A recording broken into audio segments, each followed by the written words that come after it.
Hello friends, in this movie you're about to witness something so incredibly emotional, shocking, and mind-bending that it will leave you completely speechless and moved. The story is set in the terrifying year 2067. Climate change has wiped out every single plant on Earth. People are forced to buy synthetic oxygen from a powerful company, but breathing it causes a deadly illness called the sickness. As his beloved wife lies dying, a simple man named Ethan makes the ultimate decision. He steps into a time machine and travels subide years into the future, hoping to find salvation. But what awaits him is a beautiful green world and the horrifying sight of his own skeleton. This film is filled with heartbreaking betrayal, dark corporate secrets, powerful sacrifices, and brilliant time travel twists that will blow your mind.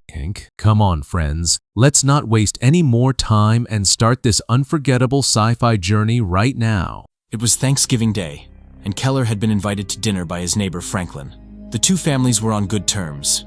Keller arrived at Franklin's house with his wife Grace, his eldest son Ralph, and his younger daughter Anna. Franklin's family consisted of his wife, Nancy, his eldest daughter Eliza, and his younger daughter Joy. There was still some time before dinner was ready, so the children went out to play. Keller's daughter Anna and Franklin's daughter Joy were playing outside, while Ralph and Eliza were also there. While playing, Anna and Joy noticed a large van parked nearby. Curious, they approached the van and began playfully hitting it with something solid. Ralph and Eliza stopped them before the van's owner could show up. Not wanting to get into trouble, Ralph quickly ushered everyone back inside. They all ate together, laughing and chatting happily. Meanwhile, Anna came to Keller and innocently told him that a few months ago, her favorite whistle had gotten lost somewhere near their house. Now she wanted to go outside with Joy to look for it. Keller smiled at her innocence. He allowed Anna to go, but also asked Ralph and Eliza to accompany them so they would all be safe. Later, when it was time to return home, Keller called out for Anna and Joy, but surprisingly, they were nowhere to be found. Worried, Keller asked Ralph and Eliza about them, but both said Anna and Joy hadn't told them they were going out. Upon hearing this, worry spread across Keller and Franklin's faces. Keller thought Anna and Joy might be playing somewhere near his house, so he immediately went home to look, but they weren't there either. Panicked, everyone searched everywhere for the girls, but they couldn't find them. Just then, Ralph remembered that the van parked near their house earlier was now gone. Hearing this, Keller's anxiety deepened. Without wasting any time, he called the police. The entire city police force mobilized to find the van, and soon they located it. Police headquarters assigned Detective Loki to handle the case. Loki cautiously approached the van, but as soon as the driver sensed the police presence, he tried to flee. While escaping, the van crashed into a tree, and the police apprehended him on the spot. During interrogation, the driver's behavior was strange. He wouldn't answer any questions properly. Loki only learned that his name was Alex, and that he lived with his aunt. To investigate further, Loki went to Alex's aunt's house, where he found out that Alex's parents had died in an accident, and he had been living with his aunt ever since. Loki noticed a photograph of a man in Alex's room. When he asked about it, the aunt told him it was her husband, Alex's uncle. About 5 years ago, they had a fight over something, after which Alex's uncle left the house in anger and never returned. Other than this, Loki found no significant evidence at Alex's house. He then sent Alex's van for forensic examination, but that too yielded no solid clues about the missing children. Meanwhile, a shocking revelation was made about Alex. Although he looked older, his IQ was only that of a 10-year-old. After learning this, Loki informed Keller and Franklin's families. Keller refused to believe Alex was mentally challenged. He argued that if Alex truly had a low IQ, he wouldn't have been able to drive a van. Angered and distraught, Keller pleaded with Loki not to release Alex. Loki passed Keller's request to the commissioner, but due to a lack of evidence, the commissioner rejected it and ordered Alex's release after 48 hours. However, Loki refused to give up. He continued pursuing the case and began questioning all of Keller and Franklin's neighbors to find any clues. Meanwhile, Loki arrived at the church father's house. Despite knocking on the door several times, he received no response. Suspicious, he peeked through the window and found the father lying on the ground. Without wasting any time, Loki broke down the door and went inside. His eyes fell on an empty liquor bottle, which made him realize that the father was unconscious from drinking. Loki didn't try to wake him, and instead began searching the house. Then he spotted a secret cellar. As he opened the cellar door and went down, The sight terrified him. Inside lay a rotting corpse.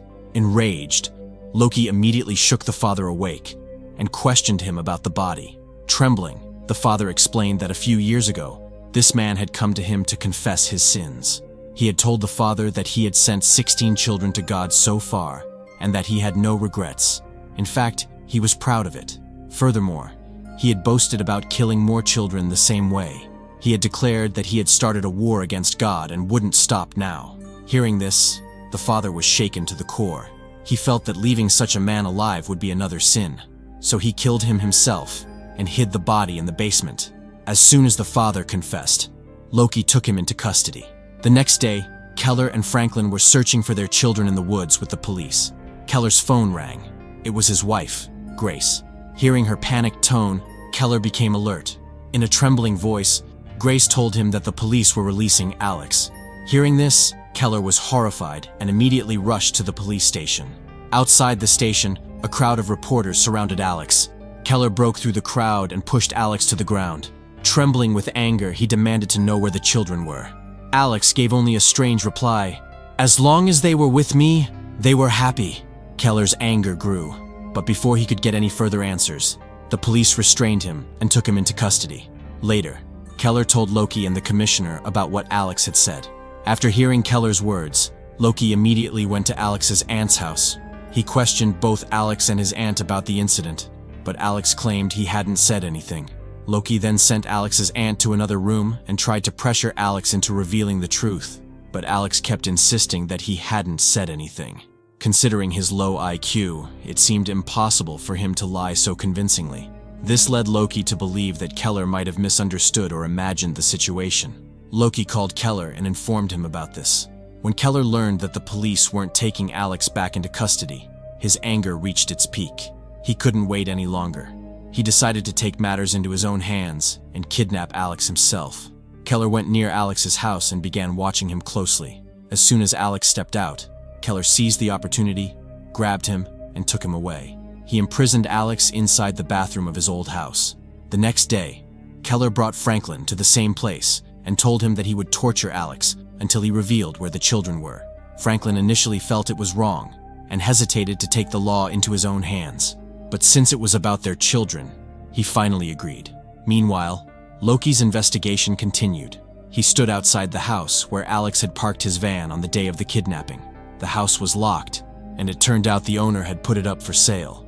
Loki immediately obtained the owner's contact information and went to meet her. The owner was an elderly woman, and what she told him was shocking. She explained that 26 years ago, her son, Barry, had been kidnapped from that very house. Shockingly, a van had been parked there the day her son disappeared. She had tried everything to find him but never succeeded. Meanwhile, Keller had beaten Alex badly. Despite the beatings, Alex kept insisting that he knew nothing about the missing children. Franklin felt sorry for him, but Keller was convinced that Alex was responsible for their kidnapping. That night, the neighborhood held a candlelight vigil for the missing children. Loki also attended the vigil. While there, he noticed a man who looked different from everyone else. The man avoided Loki's gaze as if he had something to hide. Loki immediately became suspicious. As soon as the man realized Loki's attention was on him, he started running. Loki chased after him, but after a short distance, the man disappeared. Loki was still searching when suddenly, the man leaped from a tree and attacked him. By the time Loki regained his balance, the man had already fled. Determined to catch the mysterious suspect, Loki immediately called a sketch artist to help identify him. Within hours, a sketch of the man was ready. Loki wasted no time. He ordered the sketch to be circulated throughout the city. The man's picture was shown on news channels, and posters were pasted on every street and road. The entire city was in turmoil. When Franklin saw the news, he was terrified. He began to feel they were torturing innocent Alex for no reason. He shared his doubts with Keller, but Keller argued that Alex and the mysterious man were working together. Meanwhile, Loki was reviewing the recording of Alex's interrogation when he received a call from a woman working at a mall. She told Loki that the man the police were looking for had visited their mall several times. Each time, he bought children's clothes, always in different sizes. Hearing this, Loki told her to call him immediately if the man appeared at the mall again. Meanwhile, Franklin couldn't shake off his guilt. Despite Keller's repeated explanations, he remained restless. Finally, he told his wife, Nancy, about Alex's kidnapping. Hearing this, Nancy became furious. Together, they went to Keller's old house. Keller explained to Nancy that Alex was working with the same man the police were hunting. The three of them entered the room where Keller was keeping Alex. Alex had been beaten badly. Nancy asked him about her daughter, but through the pain, Alex said he hadn't done anything and begged to be freed. Feeling pity, Nancy untied his hands.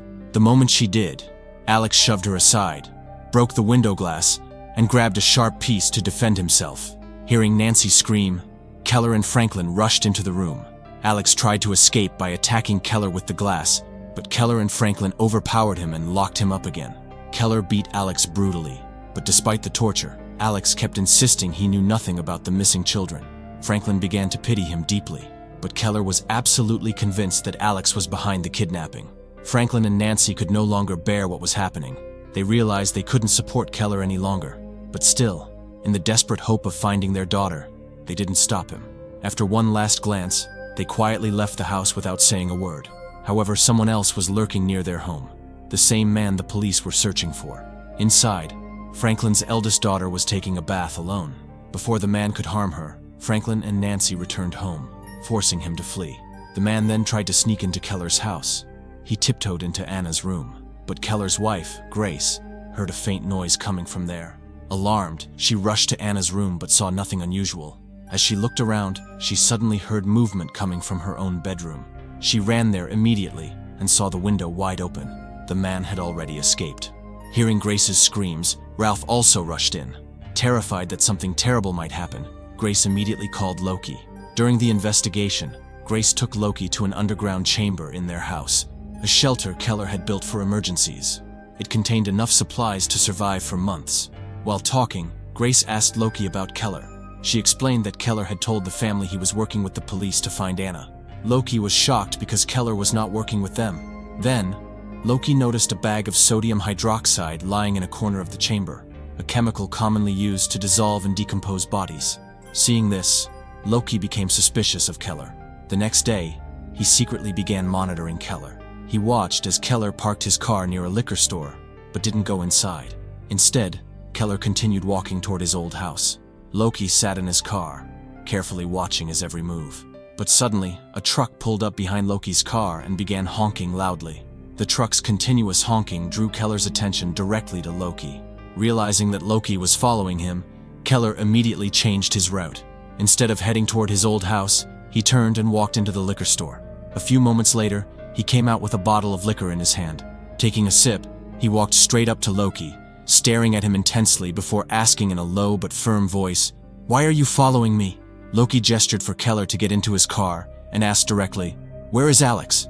Keller replied irritably, "How would I know? I'm drinking to deal with the grief of not being able to find my daughter. I lied about working with the police so no one at home would worry." Loki looked him straight in the eyes and asked, "Then why do you keep sodium hydroxide in your underground chamber?" Keller paused for a moment before replying, "My dog died a few days ago. I used that chemical to bury it."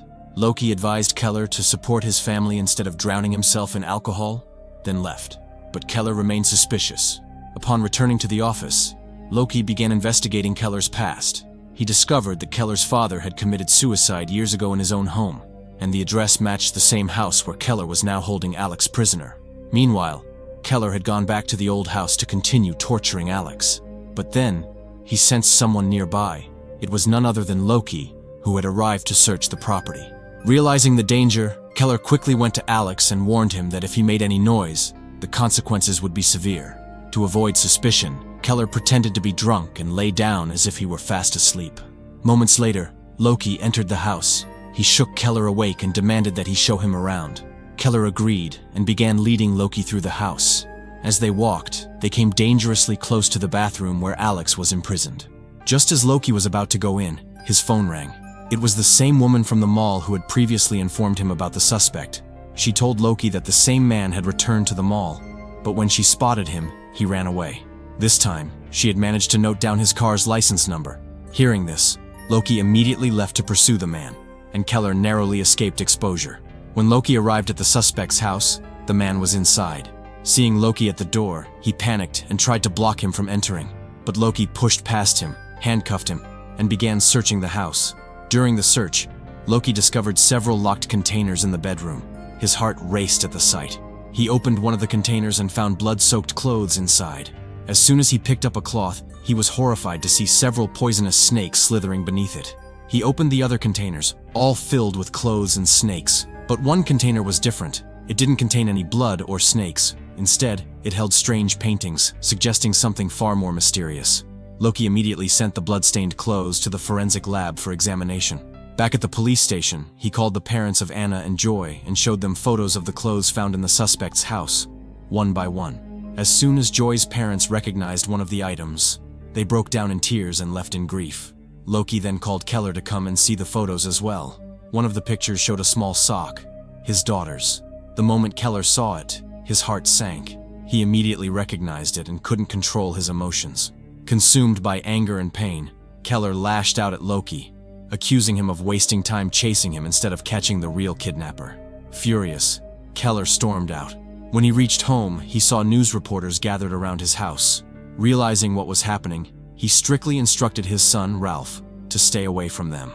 Keller also didn't want his wife to know anything about the blood-stained clothes, so he told Ralph to throw away the newspapers for the next few days and to avoid watching any news channels on TV. Consoling his son, Keller promised that no matter what the police said, he would find his daughter, at any cost. Meanwhile, Loki sat anxiously at the police station. All he had learned from the kidnapper was that his name was Bob Taylor, but he couldn't get any useful information from him. Bob claimed he was drawing a map of the place where Anna and Joy were being held. He had been working on the map for the past 3 hours, but what he drew looked more like a maze than an actual map. After waiting for a long time, Loki's patience ran out. He angrily approached Bob, grabbed him by the collar, and demanded to know where Anna and Joy were. Just then, other police officers rushed in to stop Loki. In the chaos, Bob suddenly snatched an officer's gun and before anyone could react, shot himself dead. This incident made the case of Anna and Joy's kidnapping even more complicated. With Bob Taylor's death, the last chance to get any crucial information from him was gone. Loki was now unsure whether Bob was the real kidnapper. The police had found blood-stained clothes and strange paintings at his home, but there was no solid proof that he was the culprit. The case had come to a standstill, and there was still no trace of Anna or Joy. All this made Loki extremely frustrated. He sat down, clutching his head, angry at himself. Then his eyes fell on the photographs of the decomposed corpse found at the priest's house. Around the corpse's neck was a locket with a design that exactly matched the maze Bob Taylor had drawn. Loki was thinking about this when he received a call from another officer, who urgently told him to come to Bob Taylor's house. The officer said that when the police dug up the ground around Bob's house, they found 2 mannequins. At first glance, they looked like the corpses of children, which made the police believe they might have found an important clue in the kidnapping case. The officer further explained that according to the forensic report, the blood on the clothes found in Bob's home was not human blood. It was pig's blood. During the investigation, Loki discovered that Bob had actually been kidnapped as a child.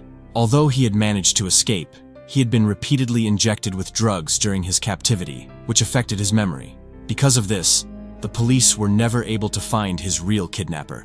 Eventually, Loki and the other officers concluded that Bob Taylor wasn't a kidnapper but a mentally ill man.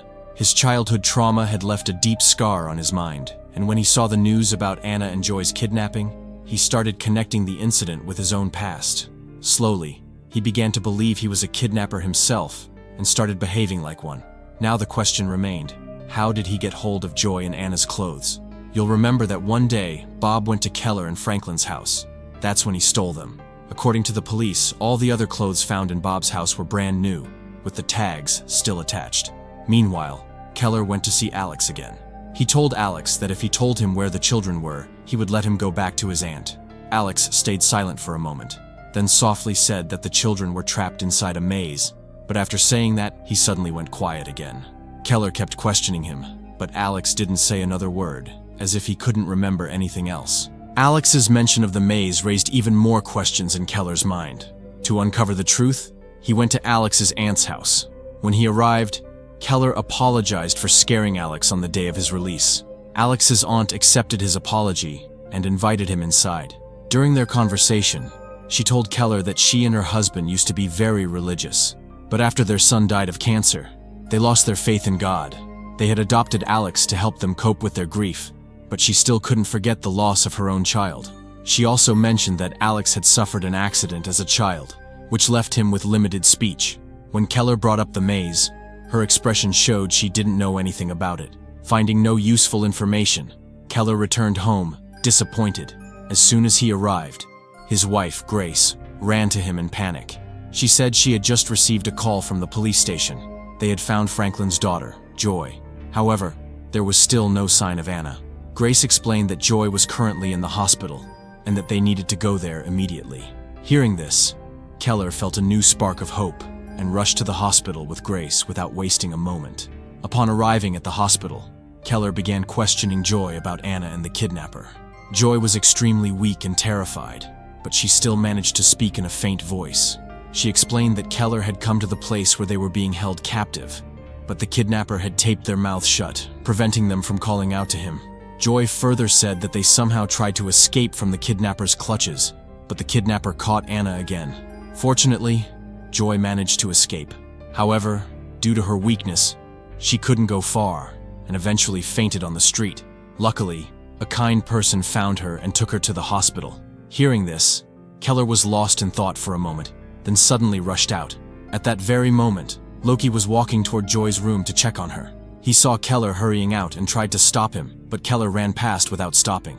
Loki quickly chased after him, but before he could catch up, Keller had already started his car and driven away. Loki suspected Keller must have gone to his old house. Without wasting any time, he immediately headed there. As soon as Loki arrived, he heard loud screams coming from the window. It was Alex. Her screams pierced through the silence of the house. Loki cautiously moved forward and entered. The atmosphere inside was eerie and tense. He looked around until he finally found Alex, locked in a terrible condition inside that horrifying room. Loki quickly freed him. Alex was finally rescued from the hellish torture. But despite searching the entire house, Loki couldn't find Keller, because Keller wasn't there. Keller had gone to Alex's aunt's house. He had realized that she was the one who had imprisoned Anna and Joy. His plan was to confront her and force her to reveal where his daughter was. But Alex's aunt was cunning. She first let Keller into the house, and as soon as he asked about the children, she pulled out a gun and pointed it at him.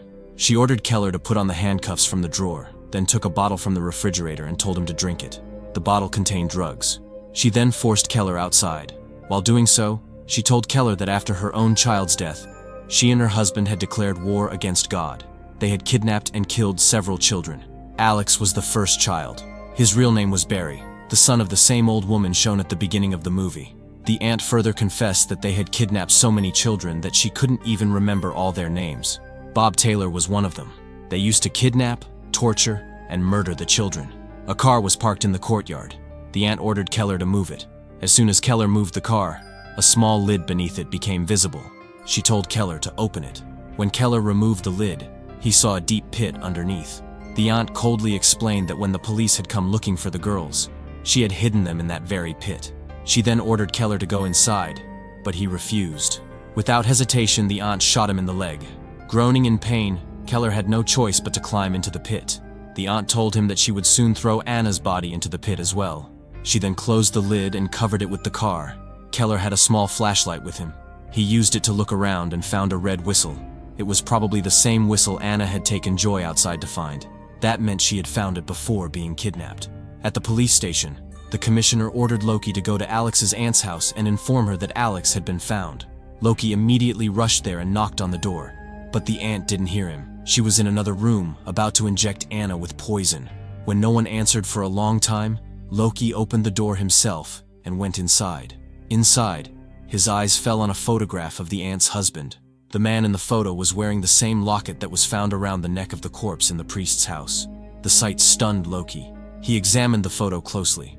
The same man, the same locket, the same pattern, everything connected. The truth hit him hard and left him shaken. Then Loki heard a faint sound. He quietly followed it into the next room. There, he saw the aunt giving Anna an injection. Loki pointed his gun at her and ordered her to turn around. But he didn't realize that she also had a gun. Knowing her game was over, the aunt turned and fired at Loki. Loki fired back at the same time, killing her instantly. Her bullet grazed Loki's head and hit the wall, severely injuring him. Despite the pain, Loki didn't give up. He grabbed the unconscious Anna and rushed her to the hospital. Before Loki arrived, the aunt had already injected half the dose into Anna, but fortunately, he reached the hospital in time to save her life. Both Anna and Joy were found safe, and Alex was reunited with his biological parents. However, Keller was still trapped in that dark pit. Later, after Loki was discharged from the hospital, he went back to Alex's aunt's house to investigate again. The surroundings were quiet, and a cold wind was blowing. Suddenly, he heard a faint whistling sound. Loki stopped and listened carefully. It was coming from underground. It was Keller, using the last of his strength to signal his presence. Loki slowly walked toward the source of the sound. Would he find Keller? Would Keller be able to escape that terrible prison? And with this mystery, the story ends. Friends, if you liked this video and got lost in the story while watching, please subscribe to support us, so we can keep bringing you more videos like this. Thanks for watching.